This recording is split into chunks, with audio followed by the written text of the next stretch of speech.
皆さんごきげんよう、上川薫です。今回取り上げる話題は世界経済の話です。トランプ大統領が世界中に対して関税をかけると発表したことにより、いよいよ貿易戦争が現実のものとなってしまいました。日本に対しても 24% の関税がかけられることとなり、どうやっても経済に対しては大きな影響が出ます。他の国々に対しても一律 10%、指名国に対してはそれ以上の関税をかけることによって、どの国においてもありとあらゆる業界に対しての影響が広がっていくこととなります。EU は報復関税について言及していますし、今日中国はアメリカに対して全ての製品に対して 34% の関税をかけるといった報復関税も発表しました。関税の掛け合いになれば当然のようにこれまで以上に激しい経済的な状況の変化を生み出しますから、金融市場も大きな悪影響を受けています。日経平均が今週大きく下げました。下げ幅は3339円。これは日興証券が過去を振り返って調べたところ、過去最大の下げ幅だったそうです。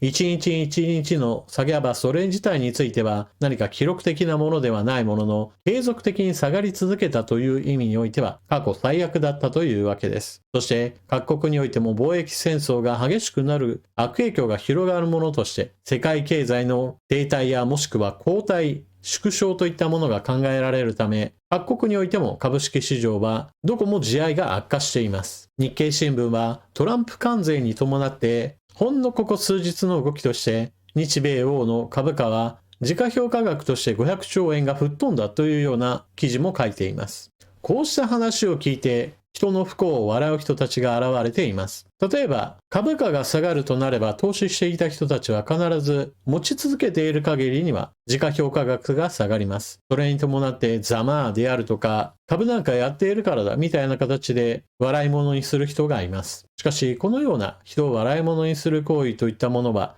そもそも人間としての人格面が疑われる行為であり、人を笑う前にその自分自身の醜さを悔い改めてほしいものです。それはそれとしてこのトランプ関税、自分は投資していないから関係ないという人もいますが、それは大きな間違いです。自動車業界に対しては 25%、それ以外のものに対しても 24% をかけられるわけなので、輸出品の最終製品だけではなく、そこに携わる業界の人たち全てに対して売上の悪影響が及ぶことが考えられています。会社の業績が下がって、その時になって初めて自分にも悪影響が来るんだなというのを実感することでしょう。またそれだけではなく、分かりやすい例としてアメリカ企業の製品が値上がりするといったことも十分考えられます。これまでアメリカの製造業は海外へと進出し、それに伴ってアメリカ国内の製造業が衰退しました。しかしこれはアメリカ企業にとっては勝ちパターンでした。なぜならば製造コストを大幅に引き下げることができれば、それに伴って競合他社よりも競争力を確保することができるからです。アメリカにおいて設計もしくはブランドイメージ作りといったものを行い、安い地域で作って世界中に販売することができれば、より多くの利益を得ることができます。例えば大きく株価が下がった企業としてナイキの名前が挙がっていました。アメリカよりもはるかに安い需給で東南アジア各国で製造し、それを世界的に販売することによって多くの利益を得てきました。いやいや自分はナイキの靴なんて履いてないというかもしれません。ではアップルの場合はどうでしょう。アップルの場合もまた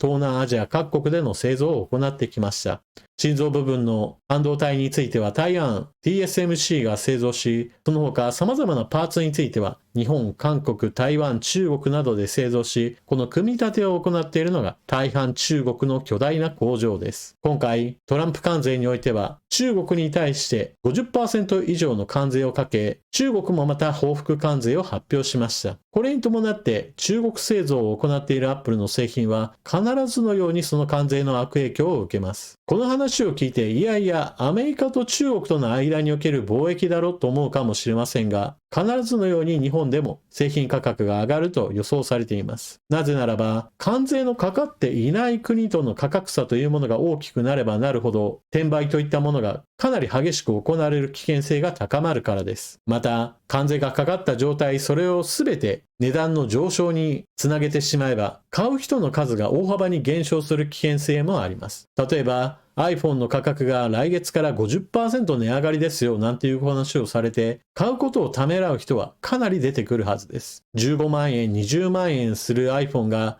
50% 値上がりすると言って、なんだそのぐらいの値上がり全然気にしないと言える人が一体どれだけいることでしょう。ですからアップルは世界中の価格をある程度均等化することによって、アメリカでの価格上昇分を抑えて、他の国にその悪影響を分散させるといった危険性があるわけです。直接的にトランプ関税の関税値上げ分がかけられるわけではなく、米中との貿易紛争の余波として他の国での iPhone の値上がりといったものが起こる可能性があるわけです。これは何も iPhone だけではなく、アメリカ企業の製品全部についても同様の可能性があります。アメリカ国内での販売価格を抑えるために、他の国で価格が上がって、その分だけ全体の収益を企業として確保しようとする動き、こういった動きがあることも考えられることから、トランプ関税というのは世界経済の足かせになるだろうと言われているわけです。じゃあ、アメリカに対して関税政策を一気に撤廃すれば、それで全